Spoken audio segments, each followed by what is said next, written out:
One evening in late 1931, Walter Owen Bentley's wife returned home from a cocktail party with a piece of gossip she did not fully understand. A man at the gathering had apparently been talking as though his company had just acquired Bentley Motors. W.O. Bentley asked who the man was. Arthur Sitgreaves, she was told. Bentley knew the name immediately. Sitgreaves was the managing director of Rolls-Royce. According to Bentley's own later account, that was how the founder discovered who had bought the company carrying his name.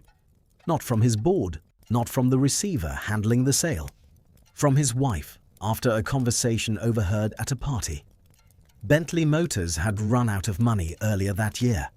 Another British engineering company, Napier, appeared likely to purchase it. Then, an unidentified bidder entered the process through the British Equitable Central Trust.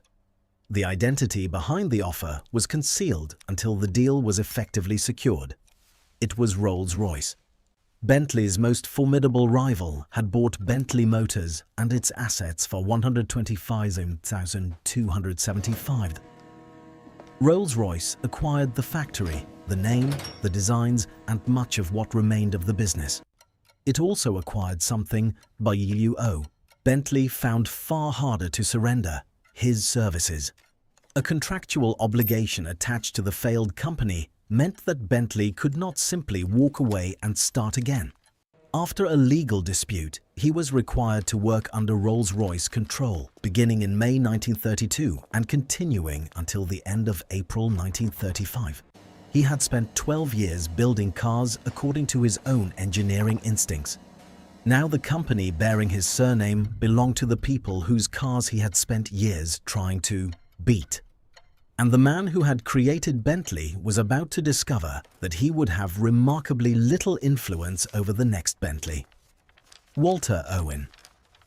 Bentley had never intended to become a conventional businessman. He was born in Hampstead, London in 1888 and became fascinated by machinery while still young. Rather than following a purely academic route into engineering, he entered the workshops of the Great Northern Railway at Doncaster as a premium apprentice.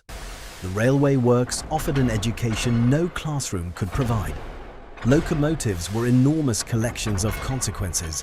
A bearing badly fitted in a workshop could fail hundreds of miles away. Steam, heat, lubrication, and metal fatigue could not be negotiated with. Components either performed under load or they did not. Bentley learned how machines behaved when people depended upon them, but locomotives were not fast enough for his imagination. Motorcycles and motor cars were. After leaving the railway, Bentley worked in the motor trade and eventually entered business with his brother Horace. The brothers sold French DFP cars in Britain. The cars themselves were respectable rather than extraordinary. Bentley began improving them. During a visit to France in 1913, he noticed an aluminium paperweight and began considering whether the light metal could be useful inside an engine. Pistons at the time were commonly made from heavier iron. Bentley experimented with aluminium alloys capable of surviving combustion temperatures. The resulting pistons reduced reciprocating weight and allowed engines to operate differently. He used them in a modified DFP racing car and achieved success at Brooklands, including a flying mile record of 89.7 miles per hour. Then Europe went to war. Bentley entered wartime service through the Royal Naval Air Service and applied his piston work to aircraft engines. The French-designed Clerget rotary engine suffered from reliability problems, including overheating and seizure. Bentley's aluminium piston experience became useful. His work contributed first to improvements of existing engines and then to designs carrying his own initial, the BR1 and BR2, meaning Bentley Rotary. Thousands of aircraft depended upon engines from this family.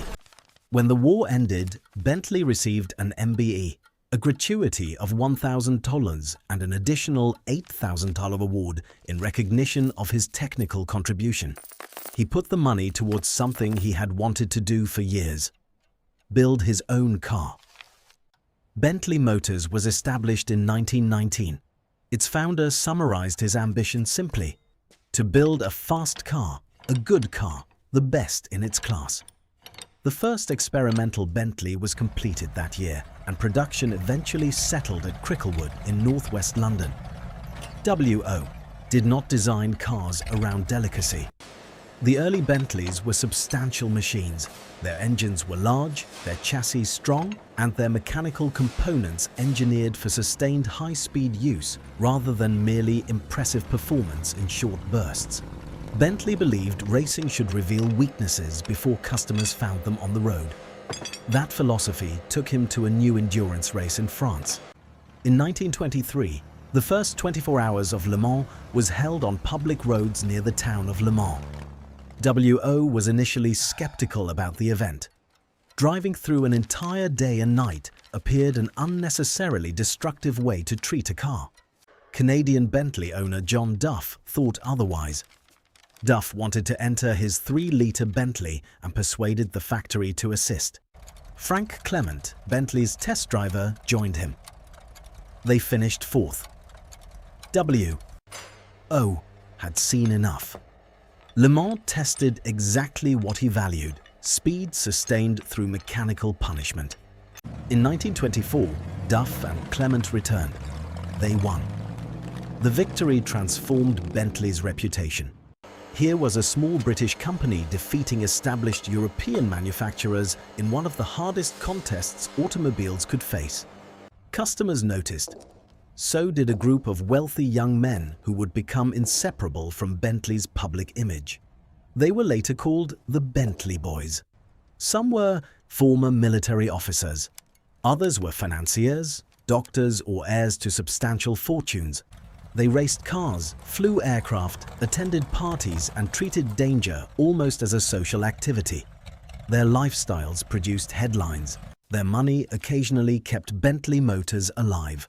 The most important among them was Wolf Barnato. Barnato inherited a fortune connected to South African diamond mining. He was physically imposing, competitive, and extraordinarily wealthy. He also loved Bentleys. By 1925, Bentley Motors was already experiencing serious financial trouble. Racing victories generated prestige, but building expensive cars in small quantities generated unreliable cash flow. The company needed capital. Barnato supplied it. In 1926, his investment effectively rescued Bentley Motors. Barnato became chairman, while W.O. remained responsible principally for engineering as chief engineer. The arrangement saved Bentley. It also meant that Bentley no longer truly controlled Bentley. The distinction would become increasingly important. With Barnato's money behind it, the company entered its most celebrated period. Bentley's won Le Mans in 1927, again in 1928, again in 1929 when the team finished first, second, third and fourth, and again in 1930. 5 Bentley victories in 8 years turned a financially vulnerable manufacturer into one of the most feared names in European motor racing. The cars grew larger.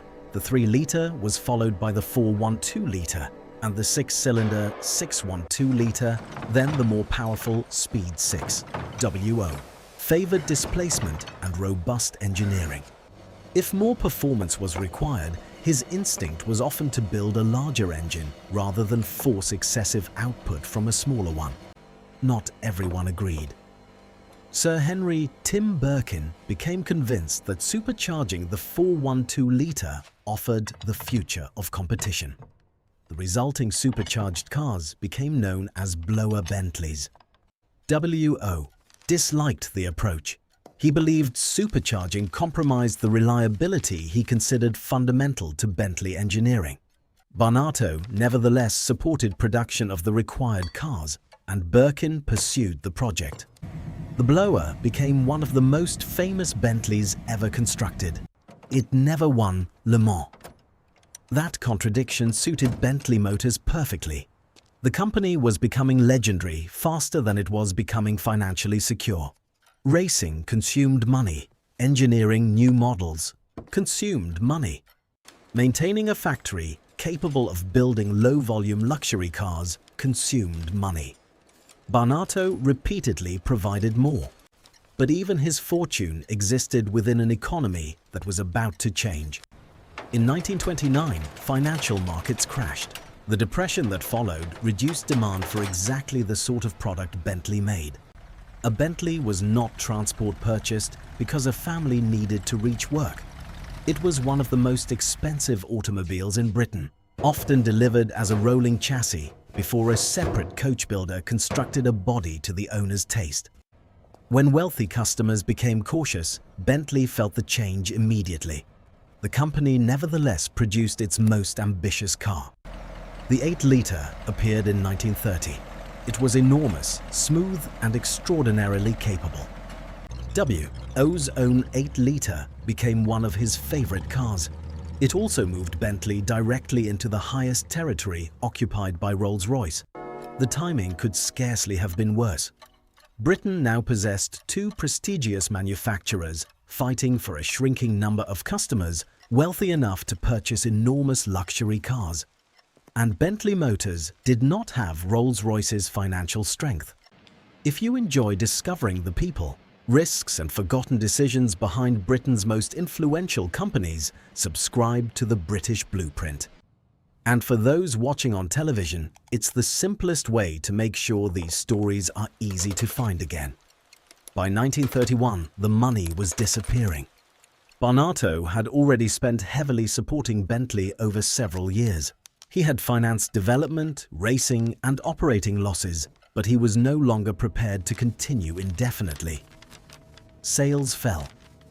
The company introduced a 4-litre model in an attempt to broaden its position, but the car combined a smaller engine with much of the heavy 8-litre chassis and failed to solve the underlying problem.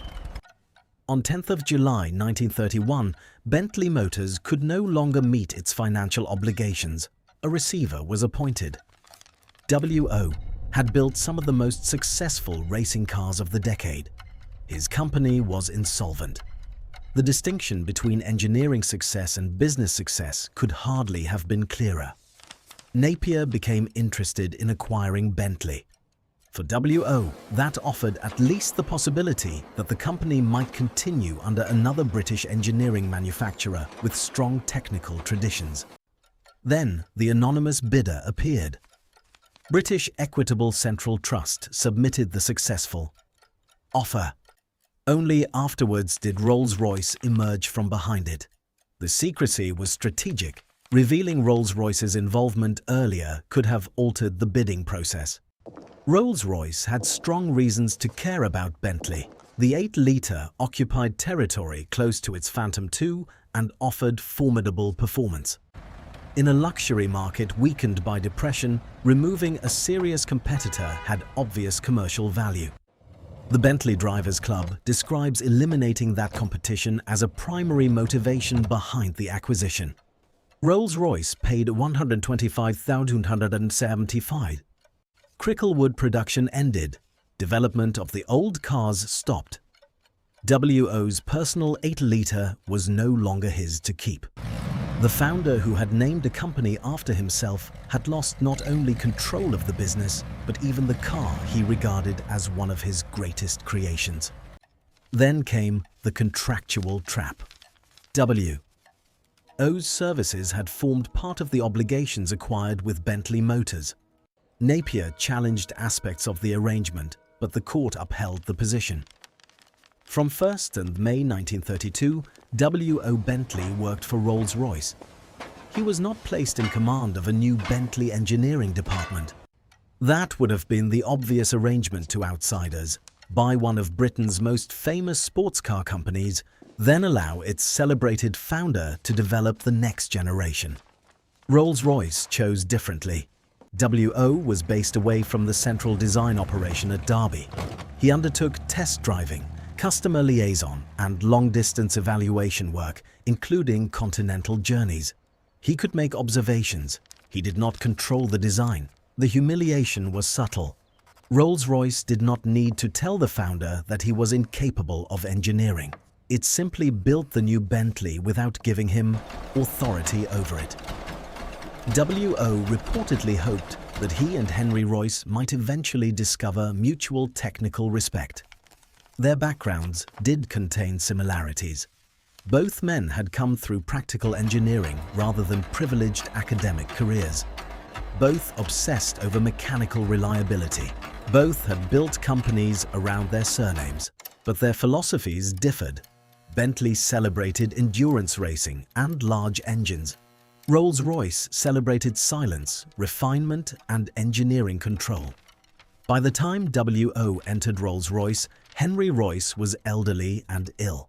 The company surrounding him had become far more disciplined and institutional than Bentley Motors had ever been. Rolls-Royce did not want Cricklewood Bentley recreated inside Derby. It wanted a different car. The result arrived in 1933. The new Bentley 312-litre shared no parts with the pre-takeover Cricklewood Bentleys. It was developed from Rolls-Royce engineering and manufactured at Derby. The advertising eventually described the new generation as the silent sports car. For loyal admirers of the old machines, this could appear almost contradictory. The vintage Bentley had been muscular, conspicuous, and built around competition. The Derby Bentley was quieter and more refined. It was a sporting Rolls-Royce interpretation of Bentley rather than a continuation of W.O.'s original engineering line. The painful part was that W.O. recognized its quality. Although largely excluded from creating it, he tested the car and came to admire what the Derby engineers had achieved. The company bearing his name could build an excellent car without him. For an engineer, that may have been harder to accept than simple failure. He continued fulfilling his contract. 3 years can be brief in the life of a company. For someone waiting to regain professional freedom, it is much longer. In April 1935, W.O.'s contractual obligation ended. He left. The next company waiting for him was Lagonda. Only weeks earlier, a Lagonda had won Le Mans. The business itself was financially vulnerable, but under new owner Alan Good, it offered W.O. something Rolls-Royce had withheld: engineering authority. He became technical director. Several engineers with Rolls-Royce experience later worked alongside him. Bentley began reshaping Lagonda cars and returned to the sort of development work that had defined his earlier career. His most ambitious pre-war project there was a V12, but another engine would ultimately create the more remarkable legacy. During the Second World War and its aftermath, W.O. and the Lagonda engineering team developed a new twin-overhead camshaft 6-cylinder engine. It was modern, smooth, and suitable for the grand touring cars Britain might build after the war. Lagonda again ran into financial trouble. Then David Brown arrived. Brown, the Yorkshire industrialist whose companies manufactured gears and tractors, had recently purchased Aston Martin after answering an anonymous advertisement. He believed Aston Martin required a better engine. What attracted him towards Lagonda was, above all, W.O. Bentley's 6-cylinder design. Brown acquired Lagonda in 1947. The engine developed under the man who had lost Bentley to Rolls-Royce was placed into Aston Martins. It powered the DB2 and its successors, helping create the post-war Aston Martin identity that ultimately led towards the DB cars associated with racing, grand touring, and James Bond. W.O. Bentley's engineering career had escaped his own surname. The company called Bentley belonged to Rolls-Royce. Bentley, the man, was helping another British marque become its competitor. There was an irony even deeper than that. Rolls-Royce had bought Bentley partly because the marque threatened its luxury car territory. By removing W.O. from real design authority, it encouraged him eventually to take his engineering knowledge elsewhere. His Lagonda engine then became one of the foundations of Aston Martin's post-war rise. Industrial history rarely moves cleanly. People carry ideas with them. W.O. later worked with Armstrong Siddeley before retiring from full-time engineering. He never regained ownership of Bentley Motors. The marque remained under Rolls-Royce for decades, eventually moving to the Crewe factory built before the Second World War. Over time, Bentley and Rolls-Royce cars became increasingly closely related. Some periods produced machines differing more in character and tuning than in fundamental architecture. Bentley's early racing identity faded. Then, gradually, it returned. Models such as the R-Type Continental demonstrated that the Bentley badge still carried a particular expectation of speed. Later, turbocharged cars strengthened the distinction again. Ownership changed dramatically at the end of the 20th century. Volkswagen ultimately took control of Bentley, while the Rolls-Royce motorcar name and business passed separately to BMW. After decades under the same industrial roof, the two rival names were separated once more. Bentley returned to Le Mans under Volkswagen ownership. In 2003, 73 years after W.O.'s final works victory there, Bentley won the race again. The factory founder had died in 1971. He never saw that return, but he had lived long enough to watch Bentley become something much larger than the small Cricklewood operation he lost in 1931. His relationship with the company in later life softened. He remained deeply connected with Bentley owners and enthusiasts, and the marque eventually embraced him again as its founding figure. That later respect can disguise how severe the loss had been. W.O. was not simply an inventor who voluntarily sold a successful company and retired comfortably. He saw Bentley Motors collapse. He saw his financial backer withdraw further support. He saw an anonymous bidder take the company away. He discovered that bidder was Rolls-Royce, and then he discovered that the contractual obligations surrounding the sale meant he had to work for them. The story also complicates the romantic image of the brilliant engineer destroyed by businessmen. Bentley Motors had real financial weaknesses.